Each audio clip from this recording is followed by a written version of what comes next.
আলহামদুলিল্লাহ, মাশাআল্লাহ। দেখেন ভাই, এই ভাইটি মসজিদুল হারাম শরীফে কাজ করত। তো আমাদের বাংলাদেশি ভাই, সে কি করছে? সে কাজ করতে পারে ছোট।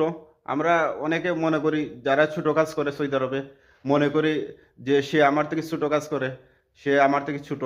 মানে আমরা ছোট চোখে দেখি তাকে, যারা ছোট কাজ করে। তো আসলে ভাই দেখেন, কাপড় দেখে কাউকে বিচার করবেন না, ঠিক আছে? দেখেন আল্লাহ তাআলা তাকে কি সম্মান দিয়েছে। তো তাকে অ্যাওয়ার্ড দেওয়া হয়েছে। তো সে কি করছিল? ওই তো মানে সবাইকে, একজন মানুষে জায়নামাজ বিতরণ করতেছে। তো সবাইকে দিয়েছে, তাকেও দিয়েছে। আর সে ওইটা নিয়ে দাঁড়িয়ে আছে, আর ওইদিকে একজন হাজি সাহেবে জায়নামাজ পায় নাই।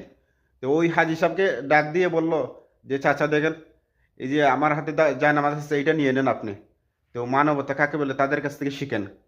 ও কিছুদিন আগে বাহরাইনে আমাদের বাংলাদেশি একজন চাচা, ওনাকেও মানে অ্যাওয়ার্ড দেওয়া হয়েছে বিদায়ী অনুষ্ঠানে।